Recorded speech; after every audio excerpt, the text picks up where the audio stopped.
வணக்கம். பல மாசங்களுக்கு அப்புறமா தமிழ்நாட்டோட அரசியல் சூழ்நிலை மீண்டும் சகஜ நிலைமைக்கு திரும்பிட்டு இருக்கு அப்படின்னு சொல்லணும்.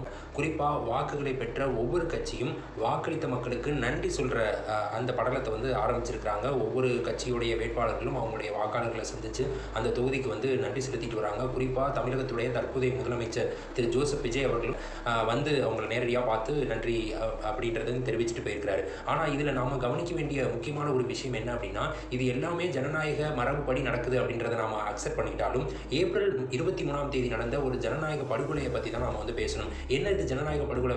ஏப்ரல் 23ஆம் தேதி வாக்குப்பதிவு தானே நடந்துச்சு அப்படின்றத நாம யோசிச்சோம் அப்படின்னா, இதே தமிழ்நாட்டை சேர்ந்த வேறு மாவட்டங்களை சேர்ந்த வேறு கிராம மக்களாகிய வேங்கை வயல் மற்றும் பெரும்பத்து இந்த கிராமத்தோட மக்கள் ஏப்ரல் 23ஆம் தேதி வாக்குப்பதிவில் பங்கு பெறல அப்படின்றத இந்த ஜனநாயக படுகொலைன்றதை நான் குறிப்பிடுறேன். ஏன் அப்படின்னு பார்த்தீங்கன்னா, அந்த கிராமங்களில் நடந்த சாதிய ரீதியான வன்முறைகள்லையோ இல்லை சாதிய ரீதியான பிரச்சனைகளையோ சரியான தீர்வு காணப்படலை அப்படின்றத அந்த கிராம மக்கள் முன்னாடி வச்சு வாக்குப்பதிவில் பங்கு பெறல. அப்போ எல்லா மக்களும் பங்கு பெற்று இந்த ஜனநாயக தேர்தலை நடத்தின அந்த நேரத்தில் இருவேறு கிராம மக்கள் பங்கு பெறல அப்படின்னா அது ஜனநாயக படுகொலை தானே.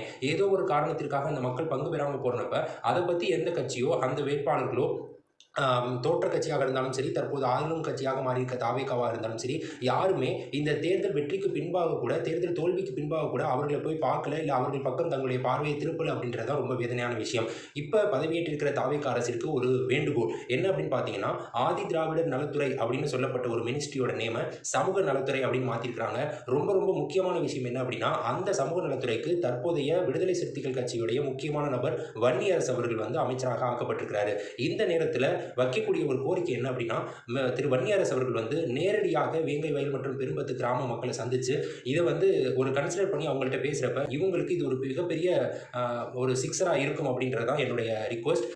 இதுக்கு பின்பாக தேர்தல் அப்படின்றது ஒரு ஜனநாயக முறைப்படியாக நடக்கக்கூடிய ஒரு விஷயம். ஜனநாயகம் மக்களுக்காக நடக்குது அப்படின்றத நாம் சொல்கிறோம் அப்படின்னா, அந்த விஷயத்துக்கு இந்த வேங்கைவயல் மற்றும் பெரும்பத்து அப்படின்ற இந்த கிராம மக்களை சந்தித்து அதற்கான தீர்வை விரைவில் கொடுக்கறது அப்படி தான் நிரந்தரமான ஒரு ஜனநாயகத்தை நிலைநாட்டக்கூடிய விஷயமா இருக்கும். இதை புதிதாக பொறுப்பேற்றிருக்கக்கூடிய தாவேகா அரசும் திரு வன்னியரசு அவர்கள் முன்னெடுப்பார்கள் என்று நம்புகிறோம். நன்றி.